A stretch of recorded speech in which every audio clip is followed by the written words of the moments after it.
Hayırlı ertep, Tataristan Devlet Televideniyasının yanılıklar çıkarılışını başlayız. Studiyada Aniya Gıbadulina bizning bugungi çıkarılışta. Barısı da var, Tataristanda yerminkeler girli, her munisipal rayon külliyetler hem teknikumlar uz meydanchig'ini taqdim etdi. Satuvchilar bilan oluvchilar qanag'atmi? Tataristanning 2023 yilga planlashtirilgan byudjetida sotsial ilka shig'imlari 80%dan ko'proq, bilgichlar uni nechik sharhli?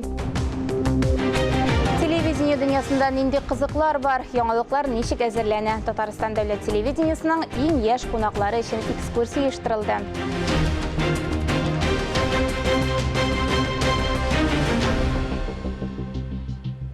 Шығарылышыбызны hava торышы турындагы мәгълүмат белән башлыйбыз. Татарстанда көннәрнең җылынып китүе көньяк агымнар тәэсиренә бәйле. Иң югары температуралар ял көннәренә туры килде. Бүген дә көн 15 градуска кадәр җылы. Иртәгә 1-2 градуска салкынрак була. Явым-төшемсез, яңгырлы көннәр пәнҗешәмбедән башлана. Татарстан президенты Рөстәм Миңнехановның Республика Дәүләт Советына юлламасы 20 октябрьгә планлаштырылган. Анда республиканың эчке һәм тышкы хәле турында мәгълүмат яңгыраячак. 6-нчы чакырылыш Татарстан парламентының 35-нче утырышы Салих Сәйдәшев исемендәге Дәүләт зур концертлар залында узырга тиеш.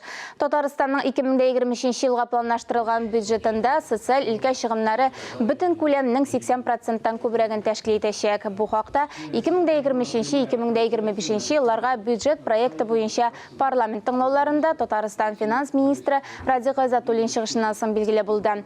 Ул 45 муниципаль район һәм шәһәр берәмлекләре бюджетларының 911 җирлек бюджетының чыгымнар буенча фаразлары төзелгәнлеген әйтте.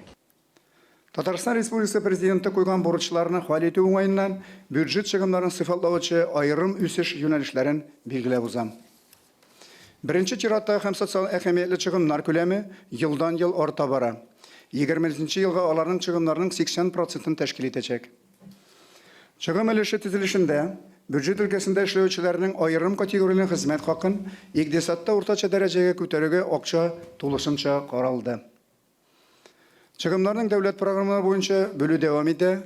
Бюджет чыгымнарының программалар белән тәэмин ителгән өлеше 88%. Дәүләт программалары төзелешендә ил күләм һәм федераль проектлар чагылыш тапты. 20-нче елда алдагы елларда башланган социаль мәдәни илкә һәм иҗтимагый инфраструктура объектларын төзү һәм капитал ремонтлауны финанслауны дәвам итү тәкъдим ителә. Республика штабында бөтен шул теге авырлыкларны предприятиеләрен карыйбыз, итәбез, ярдәм итәбез. Ул бит менә көн сайын чыгып тора бөтен предприятиянең сорауларын. Бергә утырып, федераль безнең иптәшләр белән бергә нинди анда ярдәм алырга, мөмкинлек алырга.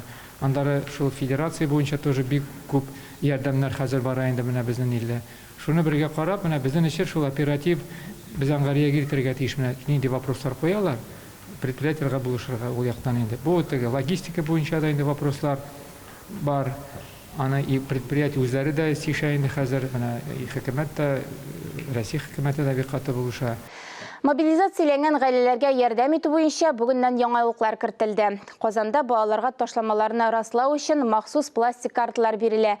Алар муниципаль һәм республика мәдәният учреждениеләренә һәм спорт объектларына кергәндә кулланыла. Карталарны кайчан таратачакларын башкала мэриясендә өстәмә рәвештә хәбәр итәргә тиешләр. Шул ук вакытта бушлай йөрү өчен бу шулай ук өлешчә мобилизациягә чакырылган гаиләләргә ярдәм итү чараларының берсе аерым транспорт карталары гамәлдә була.